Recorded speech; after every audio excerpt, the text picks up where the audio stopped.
Inédito salto de 30 metros en un conducto de basura. No lo intentes.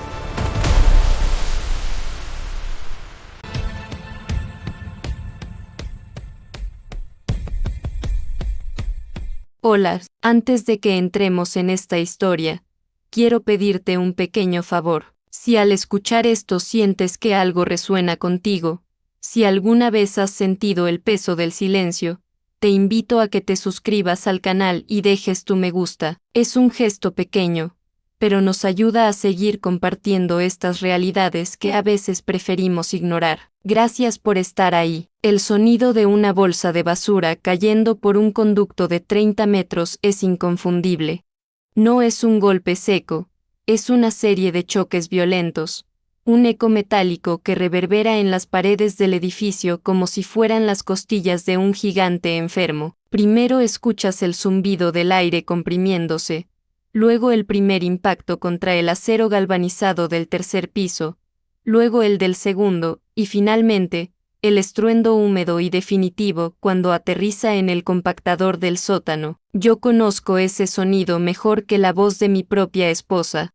Lo conozco porque paso 10 horas al día escuchándolo. Lo conozco porque mi oficina es ese sótano. Me llamo Julián, tengo 46 años y, hasta hace 18 meses, era arquitecto técnico en una constructora de renombre. Diseñaba espacios, calculaba estructuras, proyectaba vidas. Hoy, mi título está enrollado dentro de un tubo de cartón en el fondo de un armario, y yo soy el encargado de mantenimiento del edificio Altavista. No es un edificio cualquiera.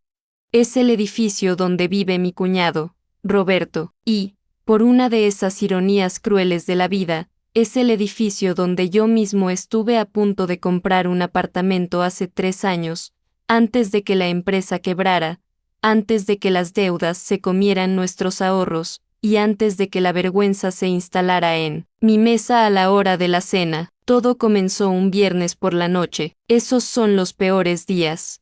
La basura de los viernes huele diferente, huele a exceso, a marisco, a botellas de vino caras que no se terminaron, a cajas de pizza gourmet. La basura de los ricos tiene un peso específico distinto. Estaba en el cuarto de máquinas revisando la presión de las calderas. El calor allí abajo es asfixiante, un aire denso que se te pega a la piel y que huele a aceite quemado y lejía. Mi teléfono vibró en el bolsillo de mi mono de trabajo. Era un mensaje de Roberto. Sube. Se ha atascado el conducto de la planta 12. Huele fatal y tengo invitados. No hubo un por favor. No hubo un ¿cómo estás, Julián? Solo una orden. Roberto me había conseguido este trabajo cuando ya no teníamos ni para pagar la luz. Es algo temporal, me dijo, dándome palmadas en la espalda mientras me evitaba la mirada, hasta que te salga algo de lo tuyo. Además, el sueldo es decente y tendrás seguro médico. Lo que no me dijo es que el precio real no se pagaba con horas de trabajo, sino con dignidad. Me limpié las manos con un trapo sucio, cogí la caja de herramientas y la vara de desatasco. Me miré en el espejo roto que hay colgado junto a los contadores de agua. Mis ojos estaban rojos por el polvo y el cansancio. Tenía una mancha de grasa en la mejilla que parecía un moretón. Me la froté con saliva, pero solo conseguí extenderla más. Suspiré. Subir en el ascensor de servicio es otra forma de humillación silenciosa. Es más lento, no tiene espejos y las paredes están forradas de acolchado protector para las mudanzas. Mientras subía los 12 pisos, sentía como mi estómago se contraía. Sabía que arriba, en el ático de Roberto, estaría mi hermana, Clara, y probablemente algunos de nuestros antiguos amigos comunes, esos que dejaron de llamarme cuando supieron que había perdido el coche, luego la casa y finalmente, el estatus. Las puertas del ascensor se abrieron en el rellano del servicio. El olor era nauseabundo, una mezcla de restos orgánicos en descomposición y ambientador de lavanda que alguien había rociado en un intento inútil de disimular la podredumbre. Caminé hacia la puerta de servicio del apartamento 12A. Podía escuchar las risas al otro lado de la pared, el tintineo de copas de cristal, música de jazz suave, voces animadas. Era el sonido de la vida que yo solía tener. Toqué el timbre, esperé. La puerta se abrió y apareció Roberto. Llevaba una camisa de lino blanca, impecable, desabotonada en el cuello, y una copa de vino tinto en la mano. Me miró de arriba a abajo, deteniéndose un segundo en mis botas de seguridad manchadas. Joder, Julián. Menos mal, dijo, bajando la voz para que no lo escucharan dentro. Esto es un desastre. Alguien tiró algo que no debía y se ha quedado atascado justo en la boca del conducto de mi planta. El olor se está metiendo en el salón. Voy a verlo, dije, tratando de mantener mi voz firme, profesional. No quería ser su cuñado en ese momento. Quería ser simplemente el técnico. Era mi única defensa. Pasa, pasa, pero intenta no hacer mucho ruido. Se apartó para dejarme entrar. Tuve que cruzar una parte de la cocina para llegar al cuarto de residuos del piso. La cocina era una isla de mármol blanco, inmaculada, llena de bandejas con canapés. Y allí estaba Clara. Mi hermana se quedó paralizada con una bandeja de quesos en la mano. Llevaba un vestido verde esmeralda que le quedaba precioso. Me vio entrar con mi mono azul gastado, con mi caja de herramientas oxidada, y vi cómo sus ojos se llenaban de algo que dolía más que el desprecio, lástima. Julián, susurró. Hola, Clara, respondí, bajando la vista. No quería verla así, no quería que ella me viera así. No sabía que estabas de turno hoy, dijo ella, acercándose un paso, pero deteniéndose al ver la suciedad en mi ropa. Alguien tiene que estarlo, contesté, forzando una media sonrisa que debió parecer una mueca. Roberto entró detrás de mí, rompiendo el momento. Cariño, deja que Julián trabaje. El olor es insoportable y los Martínez están preguntando si tenemos una fuga de gas. Clara asintió, tragando saliva, y regresó al salón sin decir nada más. Me quedé solo con Roberto y con el conducto. El sistema de basura de este edificio es antiguo pero eficiente, excepto cuando los residentes deciden ignorar las reglas. El conducto es un tubo de metal de unos 60 centímetros de diámetro que recorre el edificio verticalmente como una arteria. En cada planta hay una compuerta. Abrí la compuerta de la cocina. El hedor me golpeó la cara como un puñetazo físico. Tuve que contener las ganas de vomitar. Encendí mi linterna y miré hacia abajo. Estaba oscuro, pero el haz de luz iluminó el problema. A unos 2 metros por debajo de donde yo estaba, una bolsa negra de tamaño industrial se había enganchado en algún saliente metálico o quizás se había atascado por exceso de volumen, y sobre ella se estaban acumulando otras bolsas más pequeñas que los vecinos de los pisos superiores habían seguido tirando sin miramientos. Era un tapón de basura, una bomba de tiempo bacteriológica.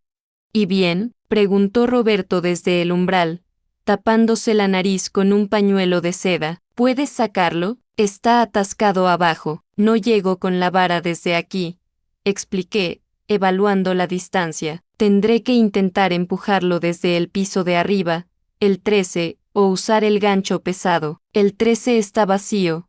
Están de reformas. No tienen la llave, dijo Roberto impaciente. No puedes, no sé, meter la mano o algo. Lo miré, incrédulo. Roberto, está a 2 metros, y es peligroso. Si eso se suelta de golpe, el vacío que crea puede arrastrarte. Además, hay cristales, latas. Mira, Julián, me cortó, y su tono cambió. Ya no era impaciente, era autoritario. Tengo a 20 personas en el salón, entre ellos está el director de urbanismo. Si esto sigue oliendo así 5 minutos más, mi cena se va a la mierda, y tú sabes que yo he hecho mucho por ti, mucho. El silencio que siguió a sus palabras fue más pesado que la basura atascada. Sentí el calor subirme por el cuello. Él estaba cobrándose el favor. Me estaba recordando que mi sueldo, la comida de mis hijos, dependía de su benevolencia. Solo soluciónalo. Me da igual cómo, sentenció, y se dio la vuelta para volver a su fiesta. Me quedé solo frente a la boca abierta del conducto. El agujero negro respiraba un aire fétido y caliente. Miré mis herramientas. La vara era demasiado corta. El gancho podría romper la bolsa y esparcir la podredumbre por todo el tubo, empeorando el olor. Me asomé más.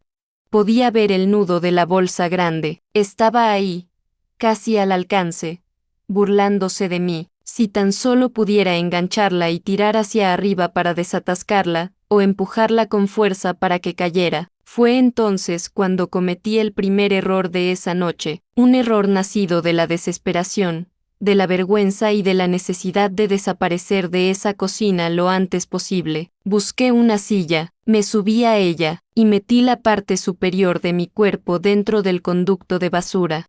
La oscuridad me envolvió, el sonido de la fiesta se apagó, reemplazado por el zumbido constante del aire en el tubo. Estaba a 30 metros del suelo, colgado de la cintura en un agujero de metal, estirando el brazo hacia una bolsa de basura que no quería moverse. No sabía que esa decisión iba a cambiar mi vida para siempre. No sabía que lo que encontraría allí abajo no era solo basura. El mundo se reduce a muy poco cuando estás cabeza abajo en un tubo de acero oscuro. Se reduce a tu respiración entrecortada, al latido furioso de la sangre golpeando tus sienes y a ese olor. Dios, ese olor. Era una mezcla densa, casi masticable, de café rancio, pañales y carne pasada. Mis manos enguantadas resbalaban contra las paredes galvanizadas. Mis botas estaban enganchadas en el borde de la compuerta, y mis rodillas presionaban contra el marco de la pequeña puerta de acero inoxidable, que se clavaba en mis espinillas a través del mono de trabajo. Sentía el vacío debajo de mí, 30 metros de caída libre hasta el compactador. Si me resbalaba, si la silla cedía, si Roberto decidía empujarme de broma, yo terminaría siendo un titular morboso en el periódico local de mañana. Estiré el brazo derecho tanto como pude. Mis dedos rozaron el plástico negro de la bolsa atascada. Estaba húmeda y tensa, hinchada por los gases de la descomposición. ¿Lo tienes? Escuché la voz de Roberto, lejana y distorsionada por el eco del tubo.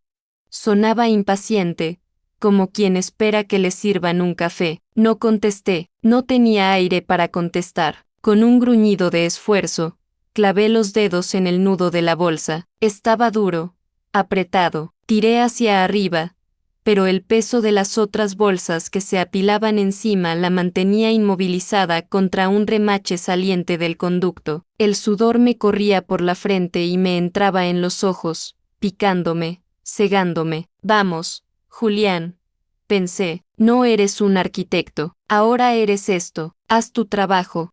Cambié de táctica, en lugar de tirar, decidí empujar. Si lograba comprimirla lo suficiente, tal vez la gravedad haría el resto. Apoyé la palma de la mano contra la masa blanda y empujé con todo el peso de mi torso, confiando ciegamente en que mis pies no se soltaran del borde allá arriba, en la cocina de diseño. Sentí algo ceder. Hubo un sonido grotesco, como una succión húmeda. Sloop. La bolsa se movió, y entonces, todo sucedió muy rápido. El tapón cedió de golpe. La bolsa principal y los 15 o 20 kilos de basura acumulada encima de ella se precipitaron al vacío. El desplazamiento de aire creó un vacío repentino, una corriente de succión violenta que tiró de mí hacia abajo. Mi pecho resbaló hacia adelante. Mis botas perdieron el contacto con el marco por una fracción de segundo. Grité, pero el sonido se ahogó en mi garganta. Mis dedos arañaron el metal liso, buscando desesperadamente algo a lo que aferrarse. Fueron 2 segundos de terror absoluto, de sentir que la oscuridad me tragaba, que yo también era basura, que ese era mi destino final. Entonces, mi cadera chocó contra el borde de la entrada. El dolor fue agudo, pero me salvó. Me frené, jadeando, con el corazón queriendo salirse por la boca. Hice fuerza con los abdominales y los brazos para impulsarme hacia atrás. Repté fuera del agujero como un animal asustado, cayendo de rodillas sobre el suelo de mármol blanco de la cocina. Me quedé allí, a 4 patas, tosiendo, temblando incontrolablemente. Mi mono estaba cubierto de una baba grisácea que había recubierto las paredes del conducto. Olía a muerte. Por fin, exclamó Roberto. Escuché el sonido del conducto tragando aire libremente ahora que el obstáculo había desaparecido. Buen trabajo, Julián. Sabía que podías. No levanté la cabeza. Miraba las baldosas blancas y veía una gota de líquido oscuro y fétido que había caído de mi manga, manchando la inmaculada perfección del suelo de mi cuñado. Julián, la voz de Clara sonó mucho más cerca esta vez. Sentí una mano suave en mi hombro. Me tensé. No quería que me tocara. No así, no cuando yo era la suciedad y ella la pureza. Estás temblando, susurró. Se agachó a mi lado, ignorando que su vestido verde podía mancharse. ¿Te has hecho daño? Levanté la vista. Sus ojos estaban llenos de lágrimas contenidas. Ella sabía lo bajo que había caído mi vida en ese momento, y lo peor no era el trabajo, lo peor era que su marido, el hombre que pagaba mi sueldo, estaba allí de pie, sirviéndose otra copa de vino, revisando su reloj, indiferente a que yo casi me hubiera matado por desatascar sus sobras. Estoy bien, dije, y mi voz sonó ronca, desconocida. Solo necesito un poco de agua. Claro, te traigo. Rápido. Clara, interrumpió Roberto, los invitados están esperando el postre y el olor todavía no se ha ido del todo. Abre la ventana y echa ambientador. Julián puede beber agua abajo, en su cuarto, ¿verdad, Julián? Tienes que ir a revisar que todo haya caído bien al compactador. No vaya a ser que se atasque la máquina también. Clara se quedó congelada a medio camino. Me miró a mí, luego a él. Hubo un silencio denso, eléctrico. Yo sexta la batalla en sus ojos, la hermana contra la esposa. La lealtad contra la comodidad. Me puse de pie lentamente. Me dolía la cadera donde me había golpeado. Me limpié las manos en el mono, aunque ya estaban sucias. Tiene razón, dije, mirando a Clara fijamente. Tengo que bajar. Es mi trabajo, Julián.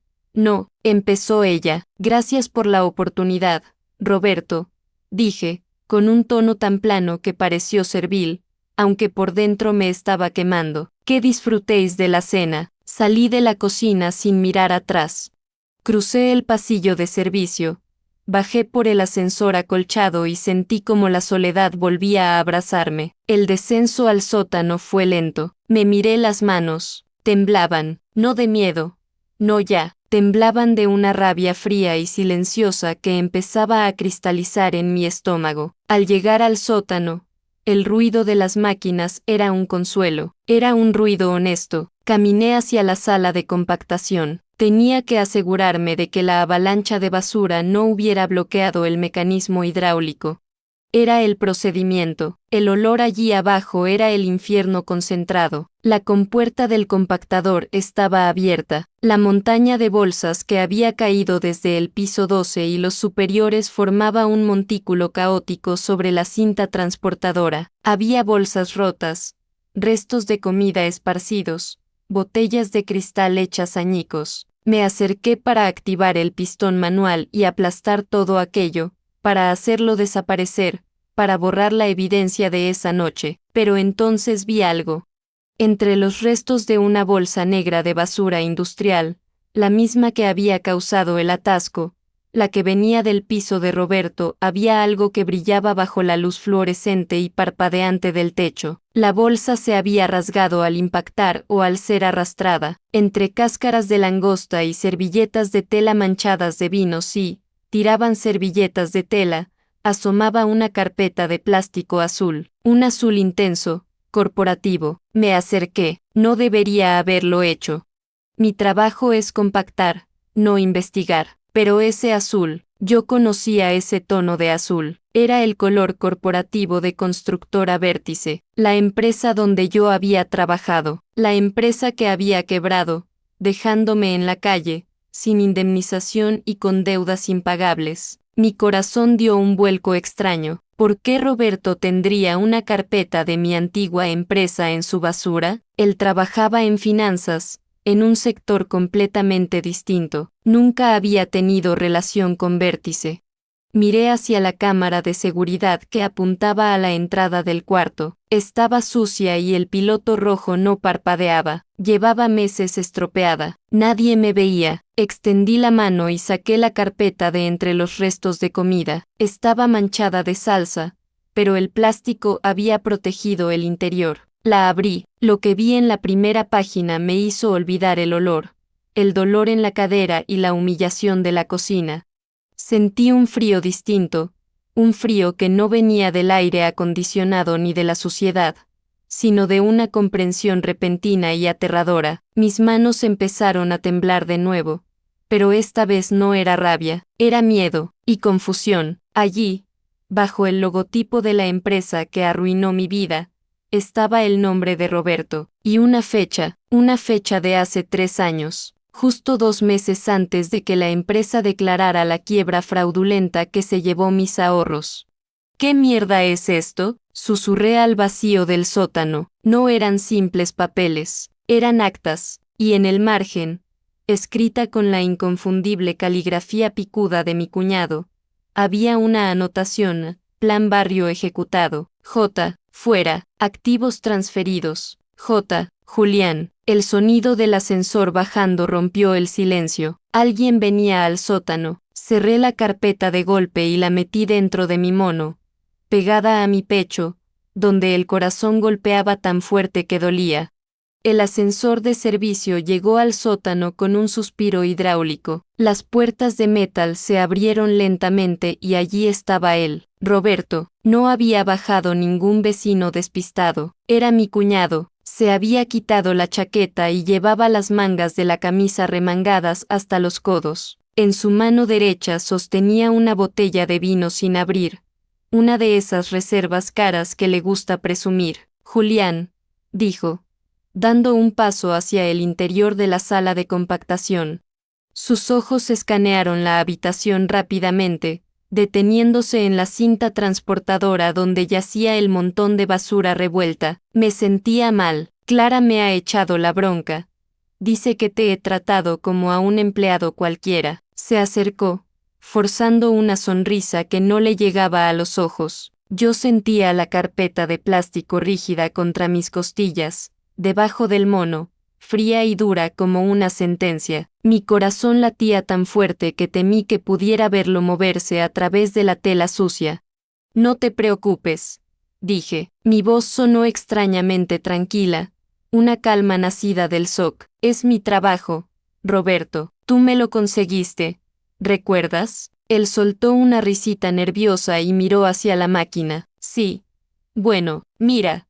Te he traído esto. Me tendió la botella. Un Vega Sicilia. Para que te lo tomes con Marta. Sé que las cosas están apretadas. Pero, en fin, es un detalle. Acepté la botella con mi mano enguantada. Pesaba tanto como su culpa. Pero sus ojos no me miraban a mí, ni a la botella. Sus ojos estaban fijos en la basura esparcida sobre la cinta. Buscaba algo. ¿Todavía no has compactado?, preguntó, intentando sonar casual. Estaba a punto, justo cuando llegaste. Genial, pues dale. No, hizo un gesto con la cabeza hacia el botón rojo. Me quedo contigo un segundo. Me gusta ver cómo funciona esta cacharrería. Es hipnótico. Mentía. Estaba allí para asegurarse de que la evidencia desapareciera. Estaba allí para ver cómo su secreto se convertía en un cubo de desechos prensados. La bolsa se había roto, y él debía saber, o al menos temer, que los papeles pudieran haber quedado expuestos. Me giré hacia el panel de control. Mi mano flotó sobre el botón de inicio. Si él supiera lo que yo tenía pegado al pecho, la escena habría sido muy diferente, pero para él, yo solo era Julián, el arquitecto fracasado, el cuñado pobre, el hombre que limpia su mierda. Presioné el botón. El motor eléctrico rugió y el pistón hidráulico comenzó a avanzar. El ruido fue ensordecedor, llenando el sótano de un estruendo industrial que hacía vibrar el suelo. Vimos juntos cómo la placa de acero empujaba las cáscaras de marisco, las botellas rotas y los restos de la fiesta hacia el fondo del contenedor. Roberto no parpadeó. Observó con una intensidad depredadora hasta que el ciclo terminó y la luz verde se encendió de nuevo. Todo había desaparecido. Sus hombros se relajaron visiblemente. Soltó un aire que llevaba conteniendo demasiado tiempo. Bueno, pues ya está, dijo, dándome una palmada en el hombro. Inédito salto de Un 30 poco más metros en un fuerte de conducto lo de basura. necesario. No lo Me intentes. subo. ¿Qué me esperan? Disfruta el vino, Julián, y gracias, de verdad. Se dio la vuelta y caminó hacia el ascensor. Antes de que las puertas se cerraran, me lanzó una última mirada. No era de agradecimiento, era de verificación. Quería estar seguro de que yo seguía siendo inofensivo. Cuando el indicador del ascensor marcó la planta baja, me dejé caer sobre una caja de herramientas. Mis piernas no me sostenían. Saqué la carpeta de debajo de mi mono. Estaba caliente por el contacto con mi cuerpo. No la abrí allí. Había cámaras. Aunque estuvieran rotas, no podía arriesgarme. Me cambié de ropa con movimientos mecánicos, escondiendo la carpeta en el fondo de mi mochila desgastada, envuelta en mi toalla sucia. El camino a casa fue una nebulosa. Vivo a 40 minutos en autobús del edificio Altavista. Es un trayecto que cruza la frontera invisible de la ciudad, de las avenidas arboladas y los porteros uniformados, a las calles con baches y farolas parpadeantes de mi barrio. Entré en nuestro apartamento. Es pequeño, un bajo interior con poca luz natural. Olía a verduras hervidas y a humedad. Marta estaba en la mesa del salón, doblando ropa de los niños. Al verme entrar, levantó la vista.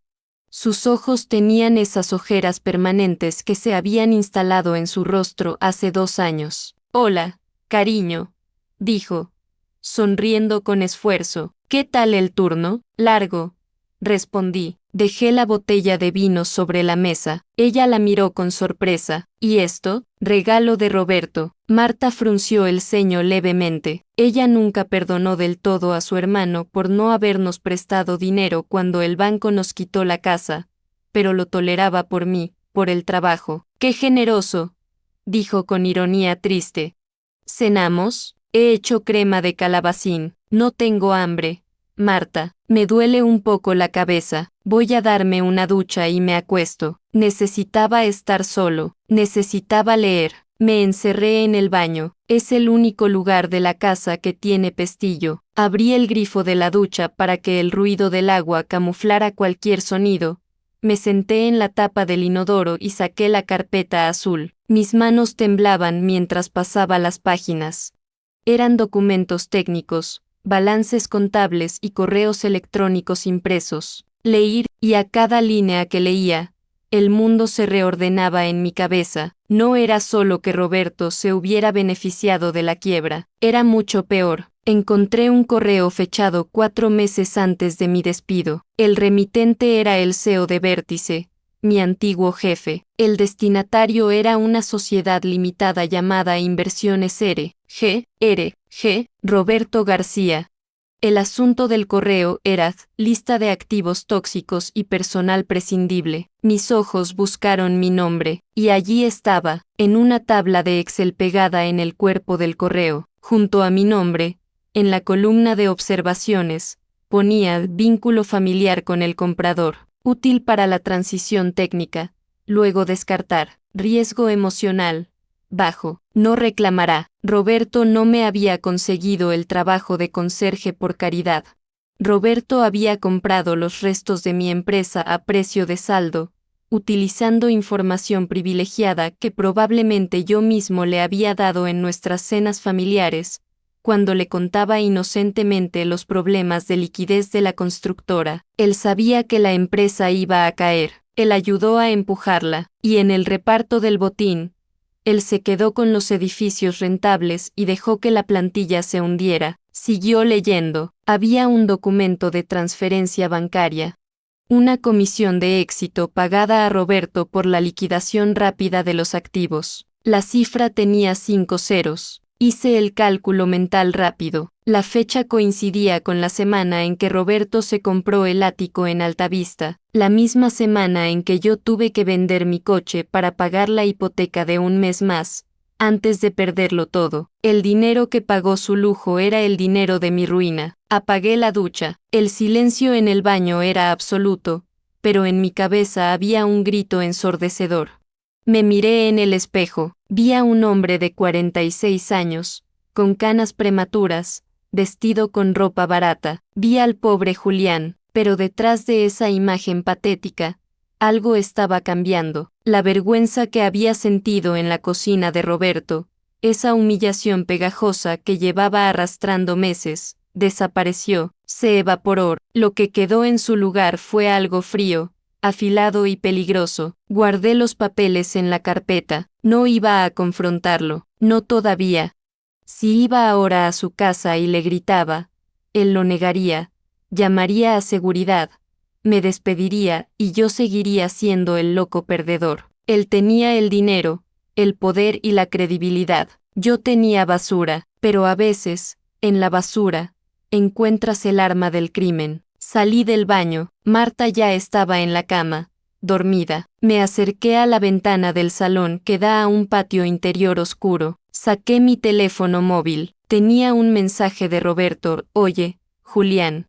Mañana pásate temprano para revisar los filtros de la piscina. Quiero que esté perfecta para el fin de semana. Miré la pantalla brillante. Antes, ese mensaje me habría provocado ansiedad. Ahora, me provocó una sonrisa que no había usado en años. Claro que sí, Roberto, susurré a la oscuridad. Voy a dejarlo todo perfecto. Me senté en la mesa del comedor, encendí la pequeña lámpara y abrí de nuevo la carpeta, esta vez no para leer, sino para estudiar. Había visto algo en la última página, un anexo técnico sobre la estructura del edificio Altavista, unas modificaciones que se hicieron en la obra para ahorrar costes, unas modificaciones ilegales que Roberto había autorizado como nuevo propietario en la sombra para maximizar beneficios. Si mis cálculos de arquitecto no fallaban, el ático de Roberto, ese palacio de cristal y mármol donde me miraba por encima del hombro, tenía un problema estructural grave que él había ocultado. Y yo era el único que sabía dónde mirar. A la mañana siguiente, me puse el mono de trabajo, pero la sensación fue distinta. Ya no sentía el tejido áspero como una segunda piel de fracaso, ahora lo sentía como un disfraz. El mejor camuflaje del mundo es ser invisible, y nadie mira dos veces al encargado de mantenimiento. Llegué al edificio Altavista a las 7 de la mañana. El vestíbulo olía a cera fresca y a flores de lis. Saludé al portero de día con un gesto de cabeza.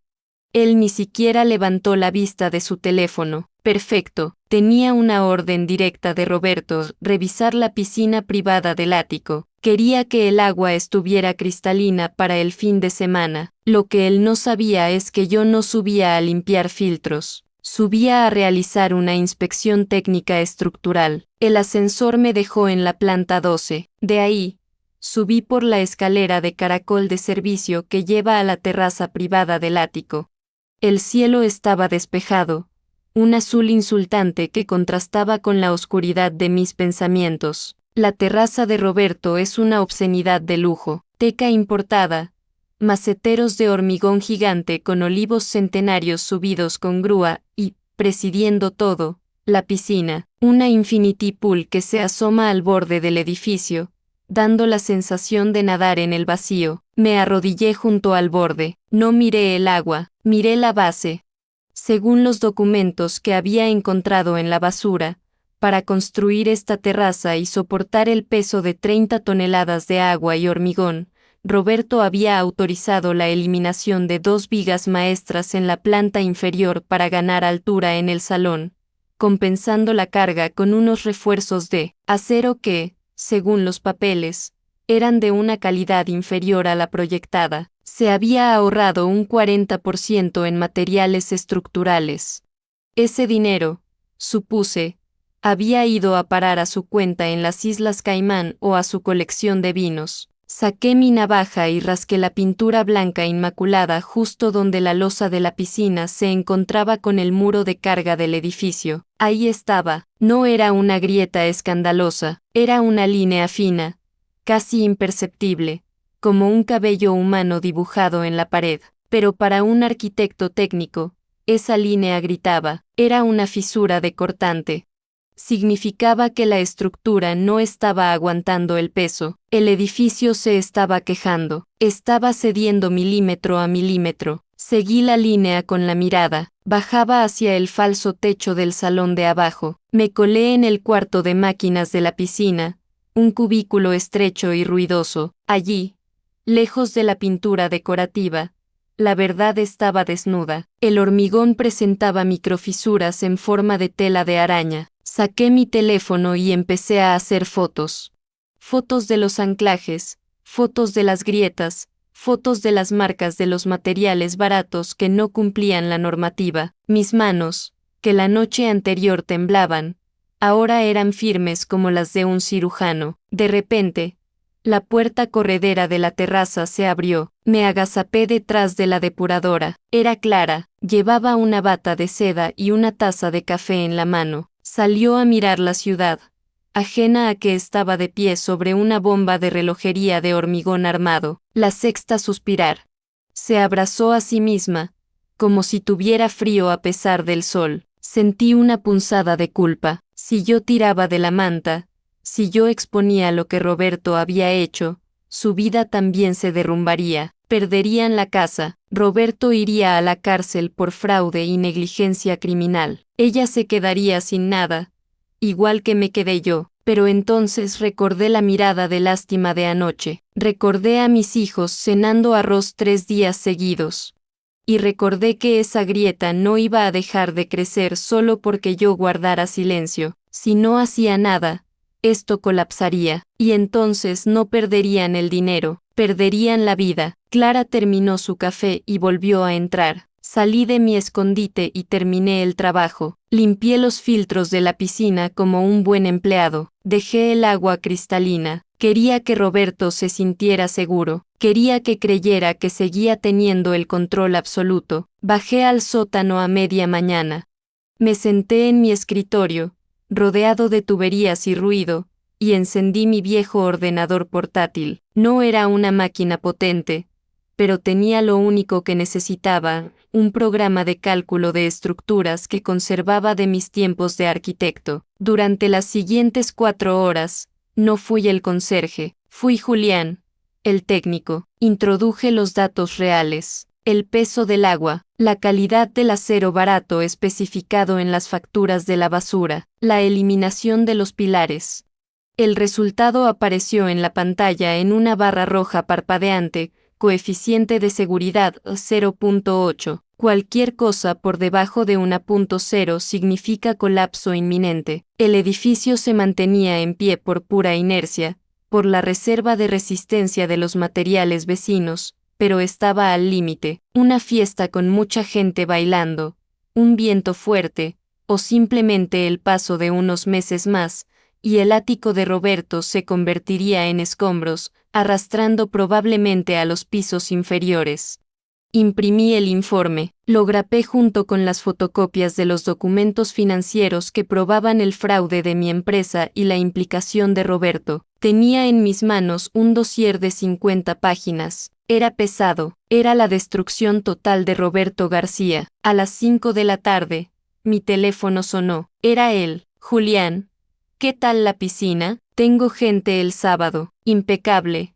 Roberto, contesté. Mi voz sonaba relajada, casi alegre. El agua está perfecta. Los filtros tiran con fuerza. Bien.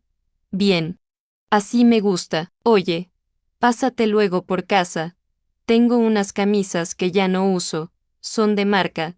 Creo que te valdrán, para que vayas un poco más arreglado cuando no lleves el mono. La humillación final. Sus obras. Otra vez. Gracias, Roberto, dije, y por primera vez, fui sincero. Pasaré. Tengo algo que entregarte yo también. Sí. Su tono fue despectivo. ¿Qué es? ¿Encontraste algún pendiente perdido de Clara? No, es algo sobre la casa, un detalle que creo que te va a interesar mucho. Vale. Lo que sea. Sube a las 8 y entra por la cocina. Por favor. Colgué, miré el reloj. Faltaban 3 horas. Me fui a casa, me duché. Me afeité con cuidado, me puse mi mejor traje. Era viejo, de hace 4 años, y me quedaba un poco holgado porque había perdido peso por el estrés, pero estaba limpio y planchado. Me puse una corbata. Marta me miró desde el sofá, asombrada. Julián, ¿a dónde vas así? Voy a ver a Roberto. Dije, cogí la carpeta azul con el dossier dentro. Voy a devolverle el favor que nos hizo, pero, ¿te ha invitado a una fiesta? Me acerqué a ella y le besé la frente. No, voy a terminar con la fiesta. Marta, voy a recuperar nuestra vida. Salí de casa, el aire de la noche me golpeó la cara, me sentía ligero, me sentía poderoso, subí al autobús. El único hombre con traje y corbata rodeado de gente cansada que volvía del trabajo. Apreté la carpeta contra mi pecho. No iba a usar la violencia, no iba a gritar, iba a usar la verdad. Y la verdad, cuando ha estado comprimida bajo 30 metros de basura y mentiras, explota con más fuerza que la dinamita. Llegué al portal del edificio Altavista. El portero de noche me vio entrar. Iba a decirme que la entrada de servicio estaba por detrás, pero se detuvo al ver mi ropa, al ver mi actitud. Caminé directo al ascensor principal, el de los espejos y los dorados. Marqué el piso 12. Mientras el ascensor subía, me miré en el espejo. Ya no había manchas de grasa.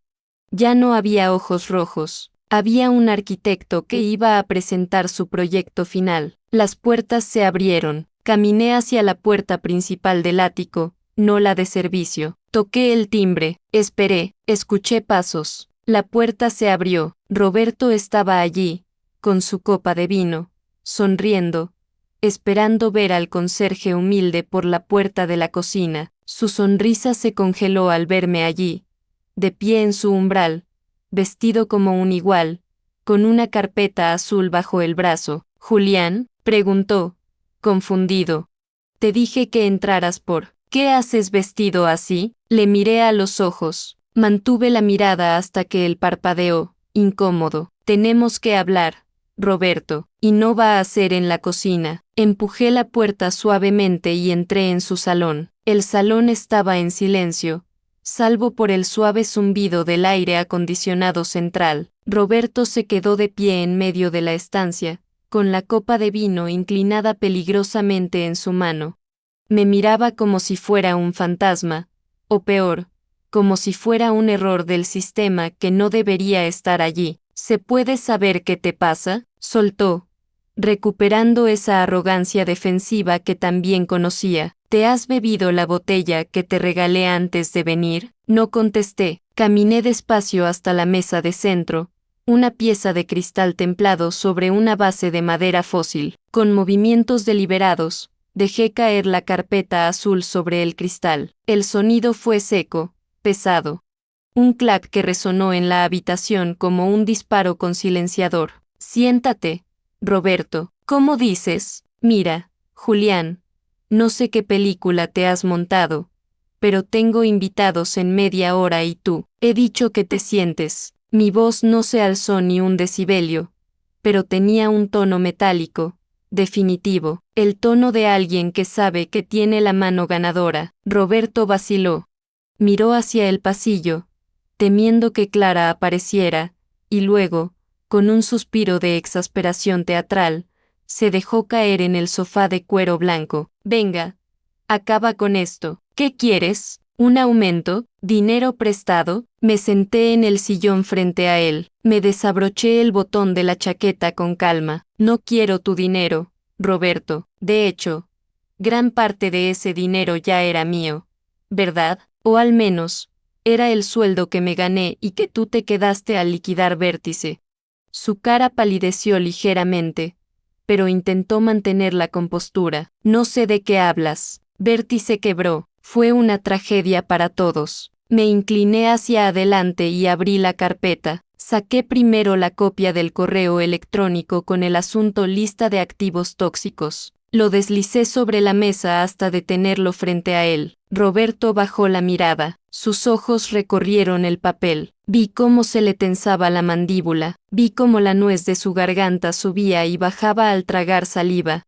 Sacar basura tiene sus ventajas, dije suavemente. A veces la gente tira cosas que deberían haber quemado. Sé lo de la compra de deuda, sé lo de las comisiones, sé que me vendiste, a mí y a mi familia, por un ático con vistas. Él levantó la vista. Ya no había arrogancia, había miedo, un miedo puro y animal. Julián, escucha, son negocios. Tú no entiendes la complejidad de estas operaciones. Yo intenté protegerte, pero, cállate.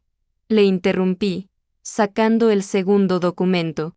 El informe estructural con las fotos de las grietas y los cálculos en rojo. Lo del dinero es grave, Roberto, es fraude, podrías ir a la cárcel años. Pero esto es peor. Deslicé el informe técnico. ¿Qué es esto?, preguntó, con la voz temblorosa. Esto es el motivo por el que vas a cancelar tu fiesta de mañana, y por el que vas a vaciar esa piscina esta misma noche. Roberto miró las fotos, miró los números. Aunque no era arquitecto, entendió el color rojo, entendió la palabra colapso. Hiciste reformas ilegales, expliqué, recuperando mi rol profesional. Quitaste vigas maestras para ampliar este salón. Usaste acero barato. El edificio no aguanta, Roberto. El coeficiente de seguridad es 0.8. Estamos sentados sobre una trampa mortal. Si llenas esa terraza de gente mañana, o si simplemente dejas pasar un mes más con ese peso de agua ahí arriba, el suelo cederá. Y no solo caerás tú, caerá el piso 11, el 10. Matarás a tus vecinos, y a mi hermana. El silencio que siguió fue absoluto. Roberto se quedó petrificado, mirando las fotos de las grietas que yo había tomado esa misma mañana escondido tras la depuradora. ¿Estás seguro?, susurró. Soy arquitecto técnico, Roberto. Fui el mejor de mi promoción. Sé de lo que hablo, y tú también lo sabes. Por eso me contrataste para limpiar tu mierda. Pero esta mierda no se limpia con una vara. Se pasó las manos por la cara, desesperado. ¿Qué hago? Si aviso a la comunidad, me denunciarán. Perderé el piso. El seguro no cubrirá esto si saben que las obras fueron ilegales. Me arruinaré. Me recliné en el sillón, observándolo. Ahí estaba, el hombre que me miraba por encima del hombro, reducido a un niño asustado. Tienes dos opciones, dije. La primera es que yo baje ahora mismo a la comisaría y presente estos papeles. Denuncia por fraude fiscal y por delito contra la seguridad urbanística. Roberto negó con la cabeza frenéticamente.